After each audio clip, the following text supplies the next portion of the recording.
mention, speaking of making people stars, Chris Jericho recently took credit for making new stars in AEW. Jericho said, here's a quote, "You look at my first few programs.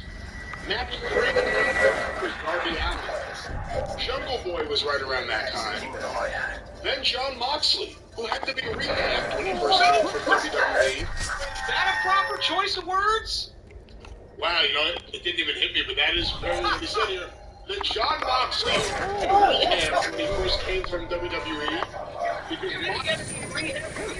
Spend some time in AEW. Because Mox wasn't Mox when he first showed up. He was still Dean Ambrose, the goofy guy who wasn't funny. Wait a minute.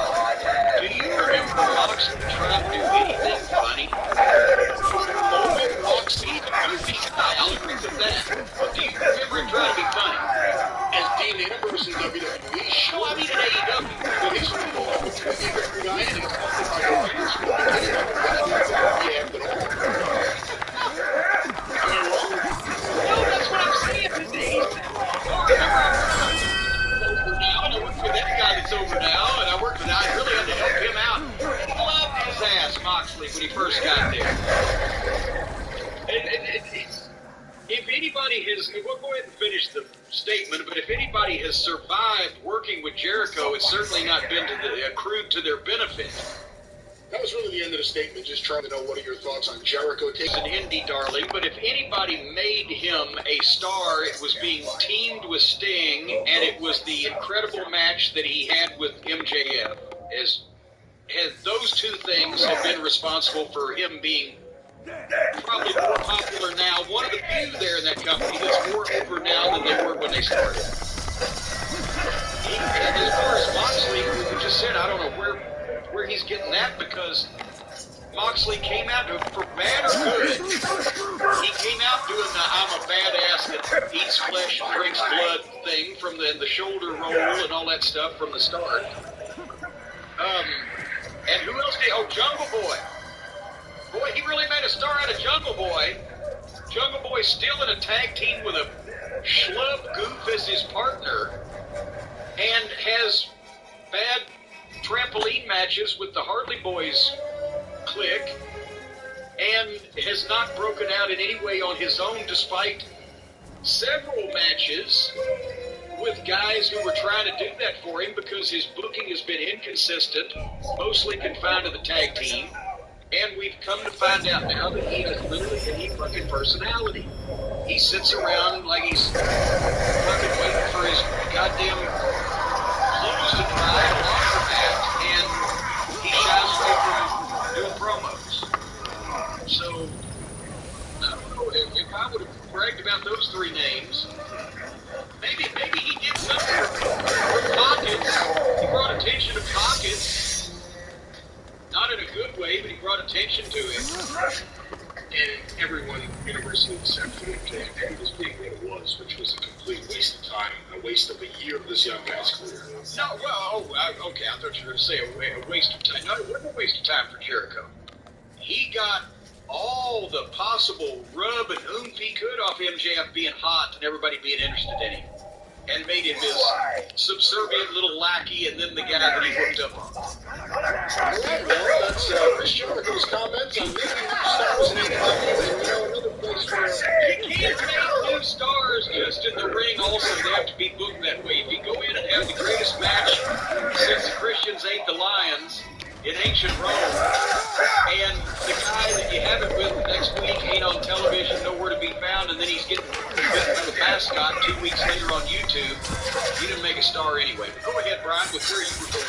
Where I was going was just to say you can make stars on TV, but it's harder to make stars that you actually want to listen to. But when you find those stars, those musicians, those artists, you need the right way to listen to them covertly at times. But you need great earbuds. You know, I was just going to let you twist in the wind until you have said anything approaching the product, and then I was going to take it from there. Folks, if you'd like to listen to, I don't know, Brian Last have a series of small strokes right in your ears, or whether you'd like to listen to our programs or some soothing music, or possibly If you'd like to listen to your own Windjammer tapes, as we all know, windjammers are the agonizing screams of a trapped turd. Whatever you'd like to listen to, you can listen to them on the Raycon wireless earbuds, and nobody's even going to know. They don't have these sticks and stems and antennae. What's the plural of antennae? Antennae? You don't have all that stuff sticking out of them. They're wireless, and they're earbuds. They're not ear posts. They don't stick out like a fence post. The everyday earbuds look, feel, and sound better than ever. That's because they're doing a lot of work on these things these days. They've revamped them, new paint job, the whole 9 yards. There's the awareness mode for when you need to listen to your surroundings, because they were getting some feedback from their customers that many of the customers were dying from being run over by oncoming trains that they did not notice because they were too busy listening to their latest Taylor Swift tune. So now with the awareness mode, you know before the train gets there when it's time to leave the tracks. Also, you can take these things wherever you go. They're very small. I'll have you know they're small enough to actually fit comfortably in a human adult ear. That's not very big at all. Of course, Hotchkiss has a problem because his ears are different sizes. The one on the left is normal size. The one on the right has a hole in it about as big as my fist. But also, they're comfortable because they have the optimized gel tips for the perfect in-ear fit, and they will not budge. Trust me on this. No matter what you do, no matter where you go, they will not fall out of your ears. You can be suplexed, drop-kicked, backdropped, Germaned, and pile-driven, and these things won't fall out of your ear, well, at least until the blood starts flowing a little bit too forcefully, and then sometimes the blood flow will wash one or both of the Raycon earbuds out of your ear. But otherwise than that, you're fine. So you can wrestle with these things in your head. They offer 8 hours of playtime, a 32-hour battery life, and they are priced at just half the price of other premium audio brands that shall remain nameless because they should be ashamed of themselves. Raycon's everyday earbuds have over 48,000 five-star reviews. And one asshole who got one stuck one day, he just won't come up off those 5 stars. But anyway, right now, my listeners and price you get 15% off their Raycon order at buyraycon.com/JCE. That's BUYRAYCON, buyraycon.com/JCE to save 15%. Everything on the site, folks. You want to listen to music, you want to listen to the podcast, you don't want to listen to your nagging wife or your simpering children, whatever the case may be, block out reality now. Listen to what you want to listen to. Only things that you agree with on Raycons. Right, Brian? You can listen to anything you want, so you listen to things you would agree with if that's what you want, yes. That's what I said.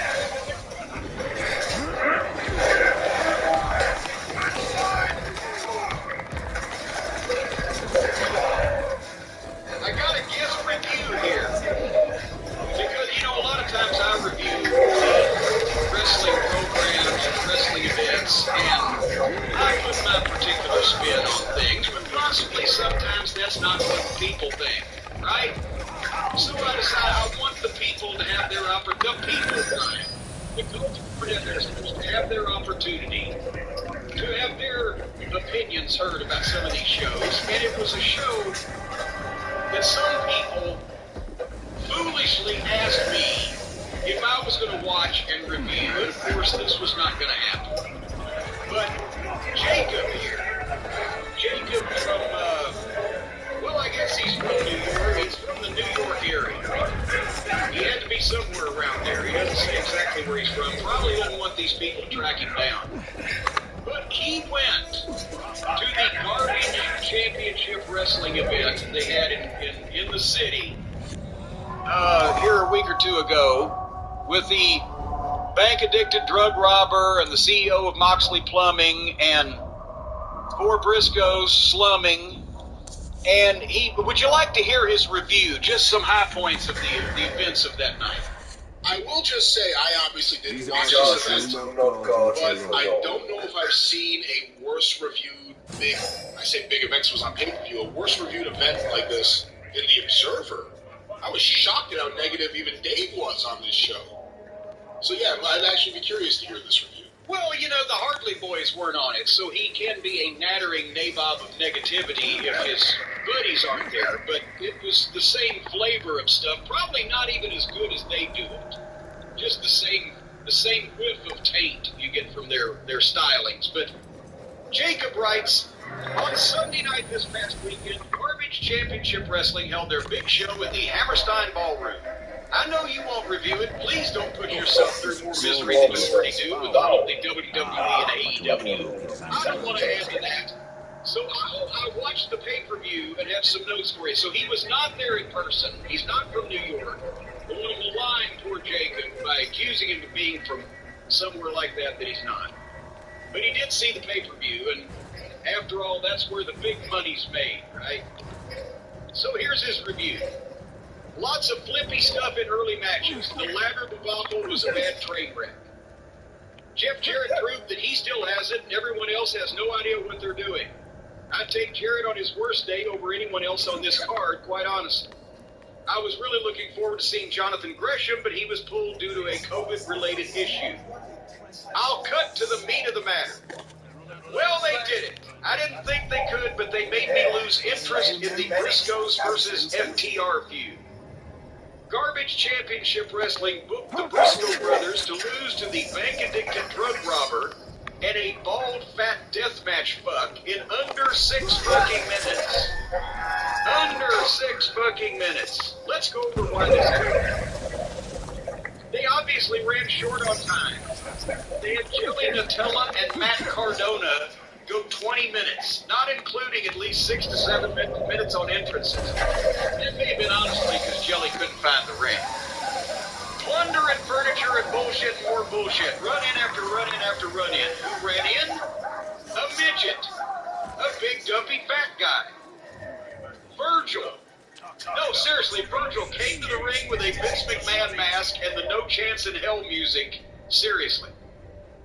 Then Brian Myers is already there.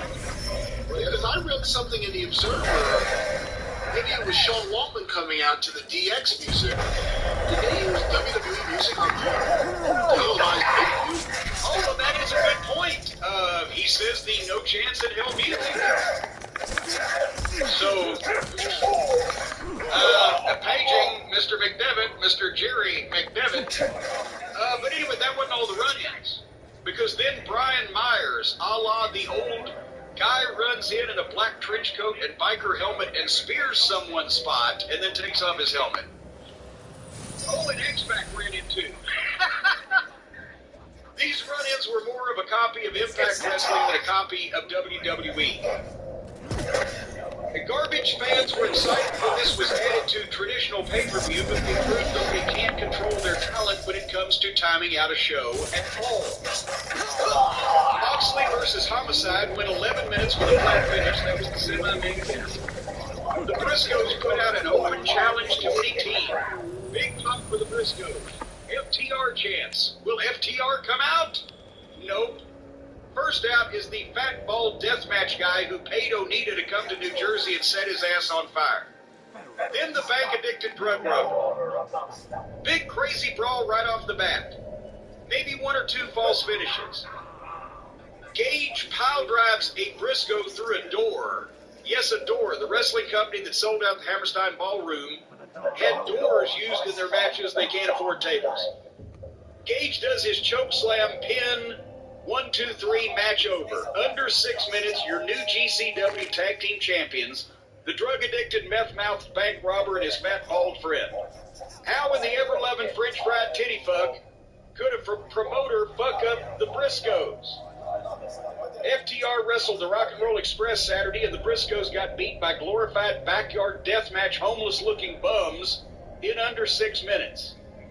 I fucking hate when people try to play WWE and do big-time shows in big-time buildings. They fuck it up for us older fans who want something to believe in. The Briscoes and FTR are cutting heated promos, taking jabs at each other, had a pull apart at the ROH show, and now they've shit the bed. If backyarders can beat the Briscoes in 6 minutes, like Dusty Rhodes once said, don't do shit you don't know how to do. These indie companies should stay in their small rec centers and high school gyms and not try anything bigger that includes time restraints and having cards that make sense. I'm a disgruntled fan, and that's my opinion. Thank you, Jacob. Very astute observations from maybe that's the thing. The people running Garbage Championship Wrestling, they ought to let some of the people in the seats run the company, and they ought to be occupying aforesaid seats. What do you think, Brian? I really don't know because I don't pay too much attention to that. I did hear that Jeff Jarrett's match was especially awful, so it's interesting to hear him put over Jeff Jarrett in this review. But that's and there you go, because he probably had the only thing resembling a wrestling match where the heel tried to get heat and fuck up the fucking babyface and make the people mad. He was wrestling, from what I read, against a guy who tried to stick Marco Stunt's face into a dildo. Well, you can't control stuff like that. But the point I was trying to make was, if the crowd that goes to see shit like this actually sees professionals that know what they're doing, it doesn't compute. And they go, oh, that match sucked. Nobody dove off the roof. Meltzer made it sound in The Observer like even the Moxley homicide match the crowd was dead for whatever reason. The way Dave put it was he expected a loud Hammerstein crowd like we've seen for other shows, and it wasn't there for whatever reason. Well, again, that not only... It could be a reflection on the match they were seeing, or it could be a reflection on the matches they had seen. How much horse shit did they have to sit through to get to that point? Was it another one of these... Obviously, if they were bad on time, it was one of these overly long, overly fucking train wreck indie shows, and then you get to the main events, the matches that allegedly sold the tickets with the talent that the people wanted to see the most, and they've got the least amount of time because these other marks on the undercard can't control themselves and think that they're important and people came to see them. And there's no person in charge, whether it be Tony Khan or whoever the fucking boss of Garbage Championship Wrestling is. Nobody can tell them what to do because they don't know what to do themselves, and nobody is listening to those bosses anyway because they have no spine and they have no fucking balls. And they let the guys do whatever the fuck they want to do because they can't stop. And that's what you get. And people spend a lot of money and a lot of fucking time to put these things on, and they fall to shit because of a lack of experience and planning beforehand. So there you go. And also, but I mean, the less time that they have for people to climb off ladders in barbed wire, broken glass, each other light tubes, or whatever the fuck else they do, the better. But still, you're going to sell the guy biting the head off the chicken at the county fair, then don't fucking run all out of time with the fat lady and the bearded kid, and you don't have time to put the geek out there to bite the chicken off. From what I heard, they couldn't do the normal geek show because the New York State Athletic Commission said no, that none of this applies. Oh, God! It is an actual government entity enforcing the law saying, yeah, you people, what the fuck's the matter with you? Why do you want to do all this shit? None of this is related to wrestling or athletics or entertainment. Anyway, you know what they all need, Brian? What's that? A new line of work. Okay.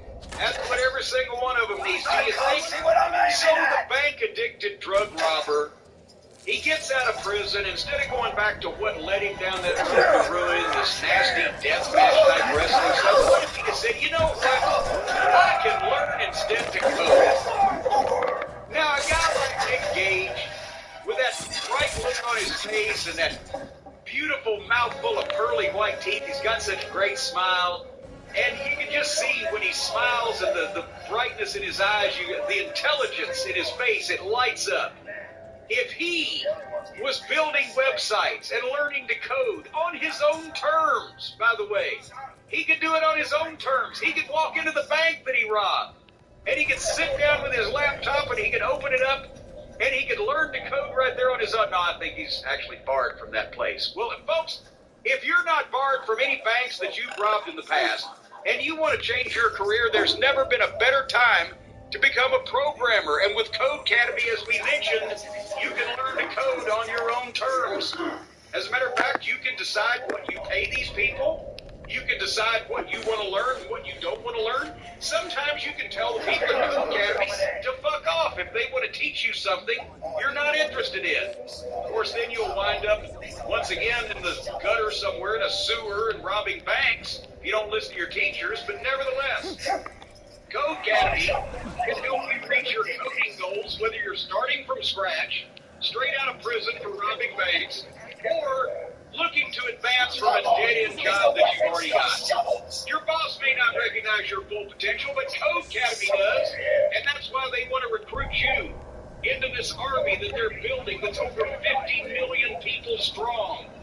This group of people from all around the world, all over the globe, are going to know these codes and know how to write them and know how to build these sites. And one day, this race of people called the Codinis will be running the world. They'll take over every government. They'll overthrow every form of authority, and you'll have to go to these Codinis to get anything done. You want to be one of these people. That's right. I'm telling you, it's a secret society, and they're building it, Brian, right underneath our noses. The Code Academy people, they're going to be the new administrators of world order, and you can join them. Folks, you can learn the coding languages like Python and HTML and SQL and JavaScript. And that way, whether they assign you to an outpost in the Pacific or possibly one of the bunkers and one of the poles, who's assigning them? The head of Code Academy, we're not supposed to mention his name, but he'll tell you where to go. He'll put you where you're most useful, and then you can run that part of the world. So you may be running your own Pacific Island, possibly Pago. But if you're not sure where to begin, Code Academy will point you in the right direction and say, go over there and wait for us. Get instant feedback, like, go now! Your code is tested as soon as you submit it. If nothing blows up, you'll know you're on the right track. And an interactive platform helps you learn by doing. At the same time, you'll be doing the bidding of our leader. Join the over 50 million people learning to code with Code Academy and see where coding can take you. And right now, folks, if you want to land your dream job in web development, programming, computer science, data science, and tons more, you can also get 15% off your Code Academy Pro membership when you go to codeacademy.com and use the promo code EXPERIENCE. That's EXPERIENCE. Didn't spell experience. You probably can't take over the world. CodeAcademy.com, 15% off. The best way to learn to code. CODECADEMY. CodeAcademy.com. Promo code EXPERIENCE.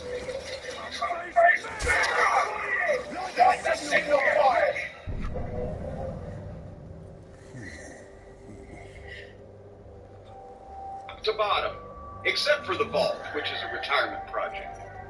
But top to bottom, cleaned and organized the entire castle here. Everything in all the drawers, a lot of stuff tossed out, straightened out. Organizing is my way of de-stressing and being able to think. And come up with some great projects, worked on some things that you're going to be seeing later on. So the new merchandise piece or two for later in 2021 has been instituted. I've done some personal business. I'm redoing my will. After 20 years, I have not changed it. And things have changed. I'm redoing it. And you're in it so far, but don't get lippy. Hey! I'm going to be doing a few things with the folks at Heritage Auctions, possibly one related to wrestling and a few other things, the comic book world this year. So I'm feeling better, ready to get going. We've talked about the action figures. I have the big news. The people, Brian, have been waiting with bated breath, and we've all wondered what that aroma was. But their breath you can gargle, folks, because the cameos, the long-awaited debut of Jim Cornette on Cameo is going to take place on Sunday, March the 7th at noon Eastern Time. Everybody's been wondering what's going to happen. I'm wondering myself what's going to happen, but we have, Brian Hotchkiss, Featherbottom, he came over a couple days ago, picked up the equipment, the new iPhone, the microphone, the tripod, the lights. We got a whole goddamn apparatus here. And we've circled back with fine folks at Cameo, and now you can't go there now, ladies and gentlemen, and now being subjective, I don't know when you're listening to this, but if it's before Sunday, March 7th at noon Eastern, you cannot do this, but you will be, at that time, able to go to cameo.com, C-A-M-E-O, it's only 5 letters, figure it out, phonetically, people, phonetically. Cameo.com/Jim Cornette, and you will be able to, if you are quick enough and nimble enough, purchase one of the 50 cameos that we're putting up. This is the test run. If we are able to do this successfully and it doesn't add years to my life, we will be doing it again in the future. And we will let you know about that. But the first time and possibly the last time, it's 50. And they go on sale Sunday, March 7th at noon Eastern at cameo.com. And I will cut a promo on you. I'll cut a promo on somebody else. I'll say happy anniversary, happy birthday, go fuck yourself. Anything not illegal directed at yourself or others. Even if they're not willful recipients, I don't give a shit. As long as it's not illegal, I'll say it. But Brian, we have to lay down some ground rules here, right? Because we've talked about this. Yeah. No essay questions. Sometimes we get these on the drive-through where I'm doing one show for 250,000 people instead of 250,000 deals for one person. So no essay question. Don't ask me, tell me the history of professional wrestling, Jim Cornette. That won't work. You're getting 250 characters here at cameo.com to explain what you want me to say and who you want me to say it to.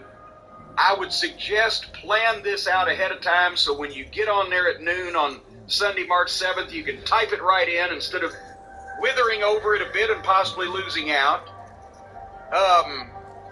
But yeah, no essay questions, but give me something to work with. As we've mentioned, I can't call somebody fat if they're skinny. I need something to work with. Give me some description. Tell me a little bit about this person, and I'll take it from there. You can call them skinny fat. Well, that's really not a very good insult. It's a wrestling insult. Well, It's a there's triple a lot of Triple wrestling H insults. insult. Yeah.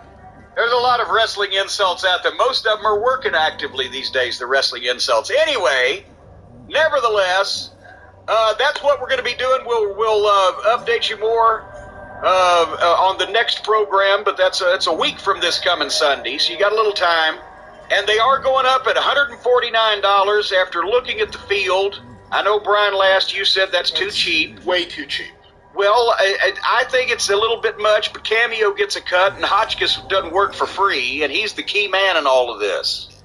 So we've got to be, but we'll see what happens. Anyway. You got to jack that up. That's way too low. Well, I'm not going to do that, because I want to make it for the people. I don't want to make it just for the hotsy-totsy hoi polloi up there for, you polo pony riding motherfuckers. Let's see how you feel after the first 50. Then I have a feeling you're going to be like, you know what? Fuck the people. Let's jack this shit up. Fuck the people. Boy, no wonder you're so unpopular.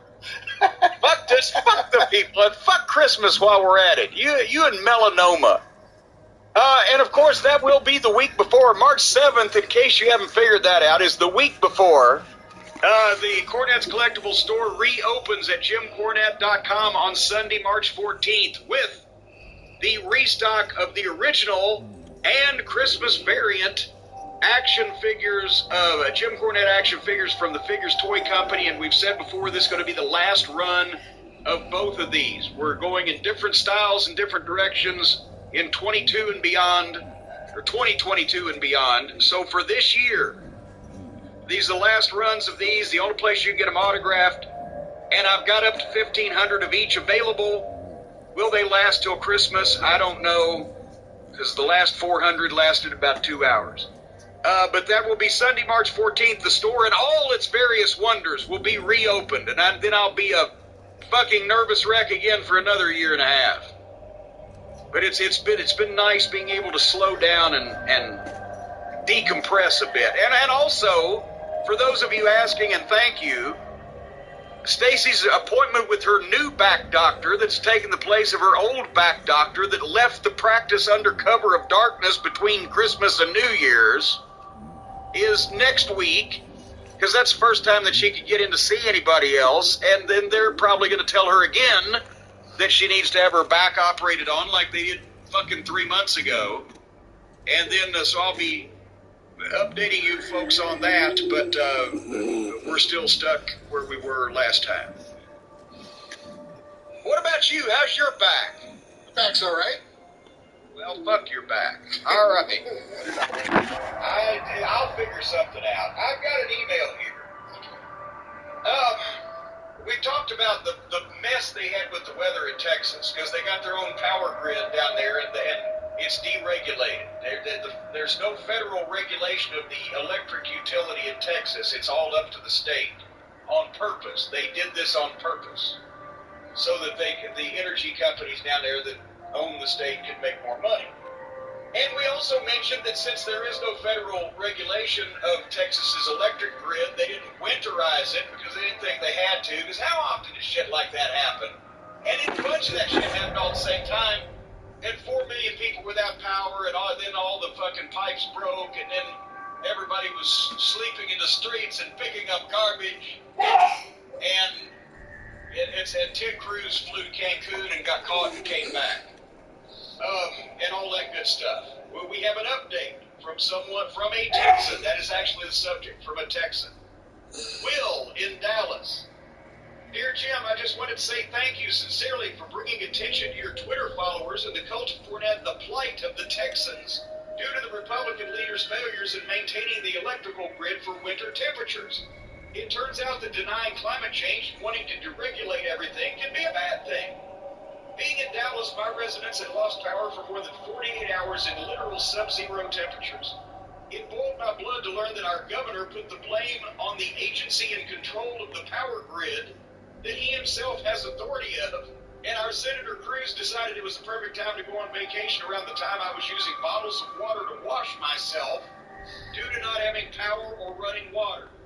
A side effect of the power loss has now been burst pipes, and plumbers are booked until March here. We're not all Trump fucks. We consider you as much of a Texan as anyone for standing up for us and our incompetent leaders. Did you hear about the guy that got the $17,000 electric bill? I saw a few stories like that where people got big electric bills.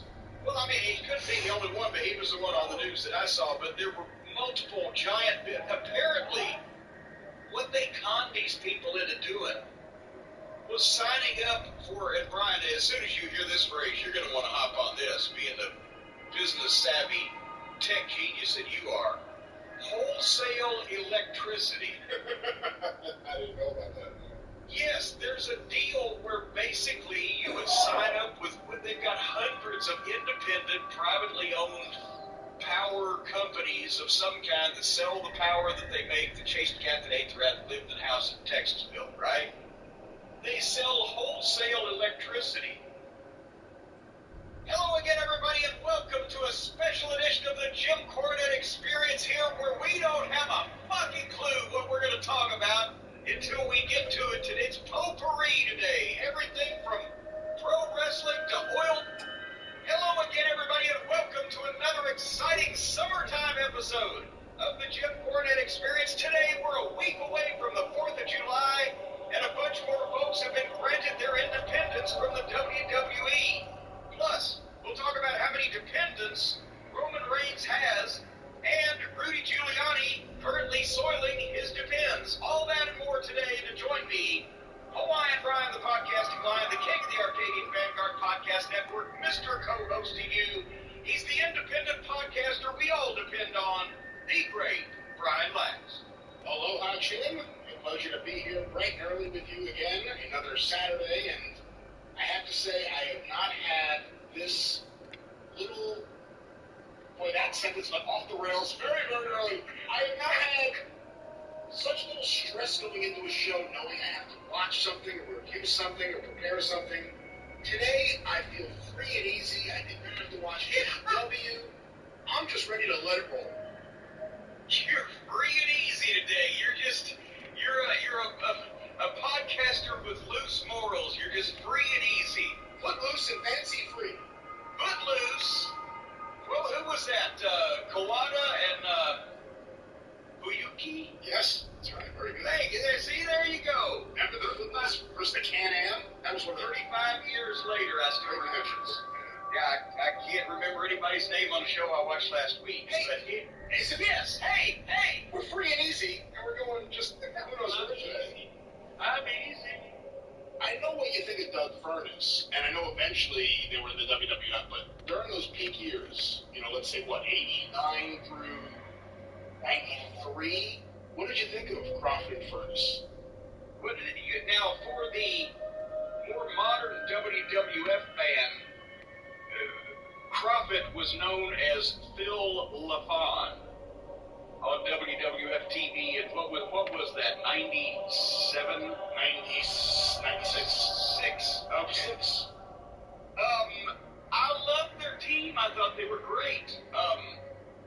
They were the one of the bells of the tag team ball as far as Japanese teams go, or teams that were regularly competing in Japan. They never got a run here in the States, even though they were both North American. Doug obviously was American, and Phil, that was his real name, was Canadian, I believe originally, right? Yeah. But anyway, they never got a run. French Canadian, I believe. Well, this may explain something later.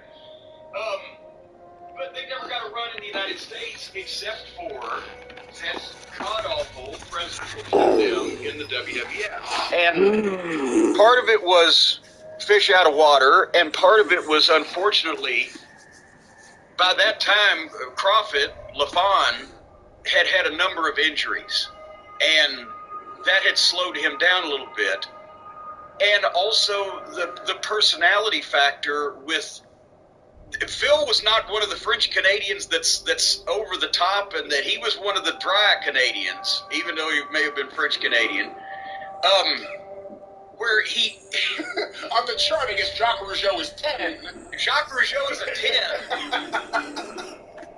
Phil, he was a very nice guy. He was a great athlete, etc., but he wasn't an over-the-top personality, and he wasn't, that was the problem, is that they were starting into the Attitude Era, and Vince with wanting personality and color and, something to hang your hat on, as JR would say. So Doug had some oomph to him, but still was primarily an athlete, a wrestler. And Phil was pretty dry, so they were doomed from the start in that environment, in the WWF at that point in time, even though they had been one of the best tag teams in the world in the ring, in the Japanese environment several years before. And Doug had some runs with WCW where he'd been on national TV here, but primarily after they'd broken him in, he was a football hero at the University of Tennessee. He was legitimately laid claim to being able to say the world's strongest man, Doug Furness, just like Mark Henry did. There's all kinds of different lifting records, but he had achieved a record total at one of the combinations of lifts, etc., that qualified him to be able to say that truthfully. I mean, the 33-inch fucking thighs and like a 36-inch vertical leap at 250 or 60 pounds. So he'd been a football star at UT, which is why he got into wrestling with the Fullers in Knoxville and when Kevin was booking, I think, or had a lot to do with it at the time because he was in the territory then. And he worked WCW, and he had a little bit more showbiz to him for the American style, and just a little more fire and facials in the ring, and but just a tremendous guy, and what a fucking athlete. Again, he was doing the Frankensteiner. That Scotty may have done it first, but he was doing the same move, just not calling it that. But at 5'10" and 260 with those goddamn thighs, it was incredible. And the drop kicks, because he had the spring where he'd push off the guy and do a complete backflip almost and land on his stomach. So anyway, the answer is I loved the team. I didn't love them in the WWF, and then they got in a fucking car wreck when they made the mistake of riding with Sid on the way to the town. And did LaFawn ever recover? I don't remember if he ever wrestled again. If he did, maybe something in Canada I don't know about, but I don't recall ever hearing about him wrestle again. I don't think, and apparently the story, well, who else was in the car with him? Was it Scorpio? That sounds right. I knew it was Sid, and it may have been Scorpio. They've got a rented Lincoln Town car with a fucking moon roof or a sun roof or whatever kind of roof it was. And somehow Sid just decided that either he needed sun or he had too much sun and was doing over 100 miles an hour down the interstate in his fucking rented town car and trying to adjust the sunroof and fucking lost control and nearly killed them all. And that was the end of their run, in the auspicious run in the WWF. You know what's interesting? On the Arezzi podcast, which we'll talk about later, we talked before about the idea that you, when you left WCW, kind of had that door open where you were thinking about going to Japan after May, once Bobby's contract was up at that time. If you guys had gone to Japan, it would have been... Well, now, hold on, Cowboy. Remember, I clarified that a while back, or I thought there was thought of the Midnight going to Japan. I was not thinking of going to Japan. Well, you were at least open to saying that you were, because I have you on tape saying it on the Arezzi show in 91. Oh, well, that's for goddamn public consumption. Okay. Work. But what I was going to say, All Japan had those great tag teams for years. They had the Bulldogs. Even after Dynamite returned with Johnny Smith, they were still pretty good. You had the Malenkos. But if you had gone over there, if that had happened, well, the Midnights had gone over there, it would have been Midnight Express versus Crawford and Furnace, probably. And that would have been great. Yeah, and that would have been fun, too. That would have been fun. But no, just to clarify, while I wasn't lying to John Arezzi, back then we didn't shoot on the public airwaves, and that was a shoot that the Midnight Express, if Bobby had gotten free, would have pursued Japan simply because at that point in time with Bobby Fulton and Tommy Rogers were, I think, getting $4 or $5 grand a week. A couple times a year for the 3 or 4 week tours at that point. And boy, we'd love to have that match over there. So that was something that would...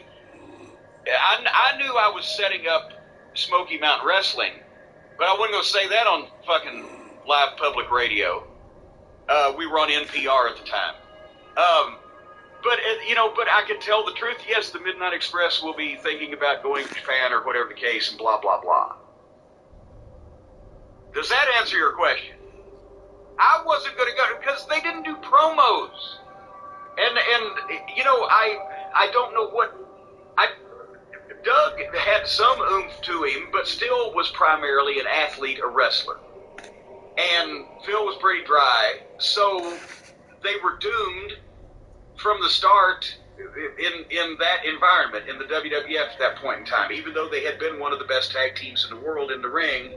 In the Japanese environment several years before, and Doug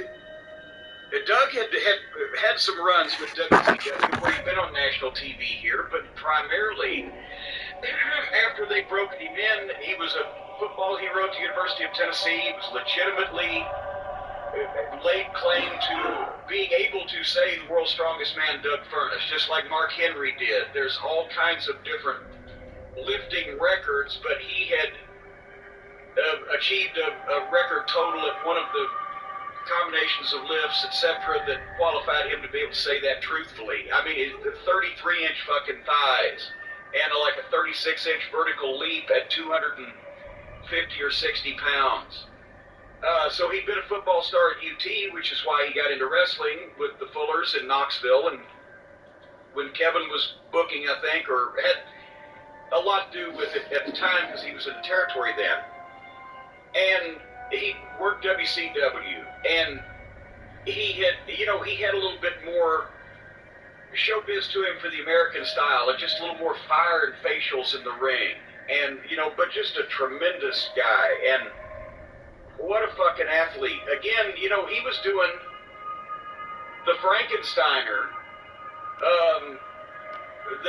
Scotty may have done it first, but he was doing the same move, just not calling it that. But at 5'10" and 260 with those goddamn thighs, it was incredible. And the drop kicks, because he had the spring where he'd push off the guy and do a complete backflip almost and land on his stomach.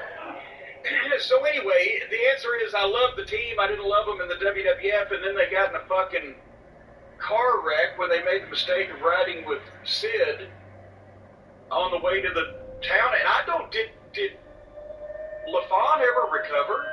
I don't remember if he ever wrestled again. If he did, maybe something in Canada I don't know about, but I don't recall ever hearing about him wrestle again. I don't think it. And apparently the story, who else was in the car with him? Was it Scorpio? That sounds right. I knew it was Sid, and it may have been Scorpio. They've got a rented Lincoln Town car with a fucking moon roof or a sunroof or whatever kind of roof it was. And somehow Sid just decided that either he needed sun or he had too much sun and was doing over 100 miles an hour down the interstate in this fucking rented town car and trying to adjust the sunroof and fucking lost control and nearly killed them all. And that was the end of their run, in the auspicious run in the WWF. You know what's interesting? On the Arezzi podcast, with the cute little loving deer in your neighborhood there in New Jersey. My property, my rules. They're on my property. I'm the one going out on my property, which I own. They're on my property. I should turn around and go back in the house? Yes, you should, because here's the thing. You bought that property to build a house to live in. Well, the house is yours. They can't come in without knocking and you saying, come in. But when you go outside, you're in the forest. In the forest, nature, the wildlife, that supersedes white man's law, Brian Last. That's the law of the jungle. And they were here before we were, and the deer get the forest. Well, the last thing I would want to do is defend the white man here on the show, so I'll take your side here. All right, well, I'm just telling you, when you get superseded, boy, and the law of the jungle, and that's see, I was going to tell you, there's good news. The law of the jungle. The law of the jungle. The law of the jungle out there. All right, the law of the jungle.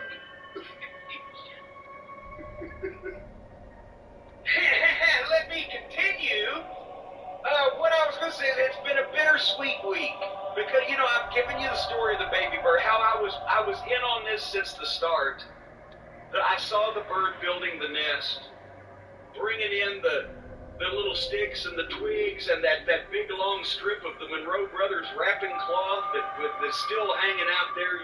You can still see where the bird built the beautiful nest, and then the bird moved in, and the bird laid the eggs, and then the little babies were born, and I've been seeing the morning and the evening feedings with the worms, with the little beaks and the little fluffy nappy feathers are coming up, and those cute little thin necks, and they're so sweet, and I've been every morning and every evening, hello birdies, good morning birdies, good evening birdies. It's one of those birds to shit on your shoulder for everything to change. No.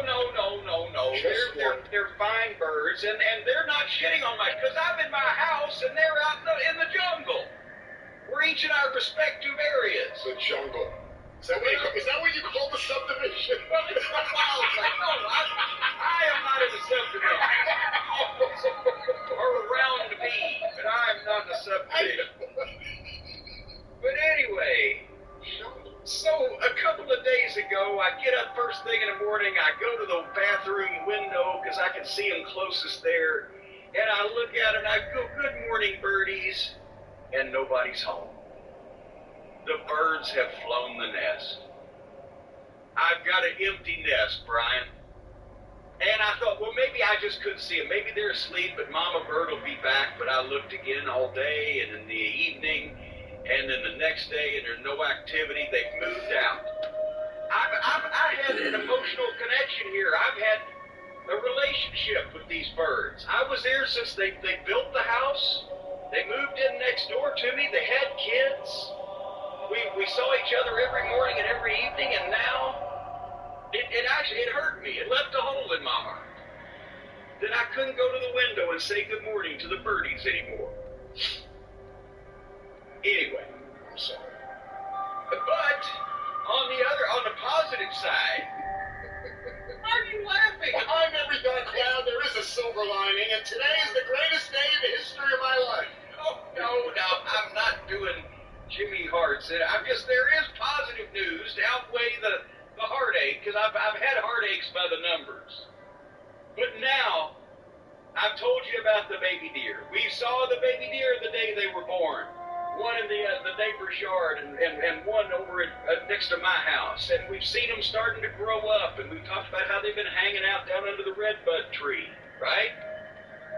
And they're not babies anymore. Obviously, they're probably, they're 3 feet tall by now. They're getting bigger, but you can tell the young ones from the old ones because the young ones are still smaller, and they're both the same size because they were both born at the same time.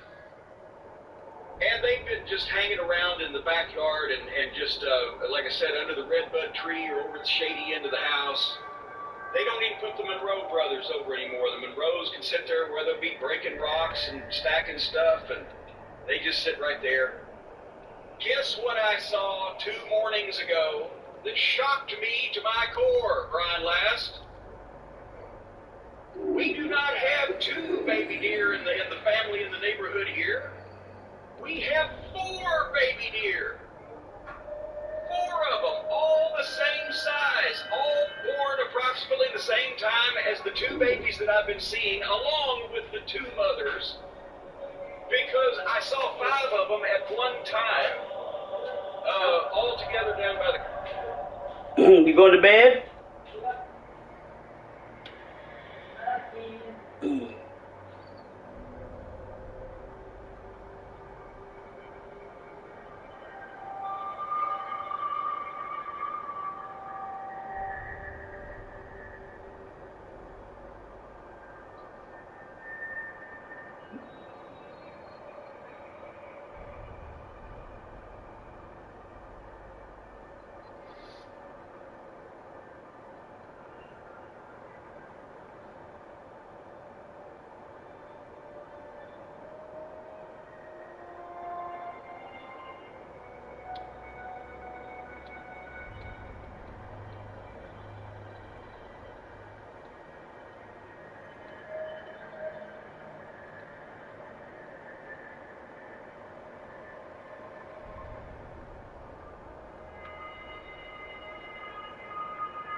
Didn't see that coming, eh?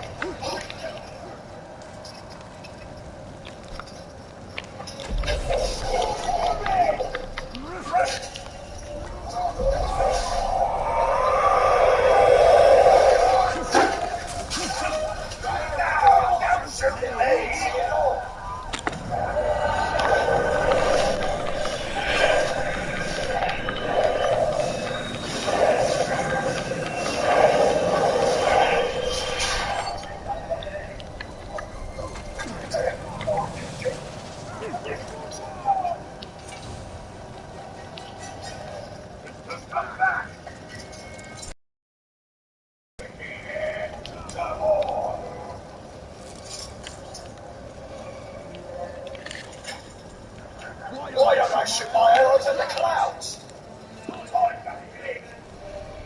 Save them!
night, Ryan. Good night.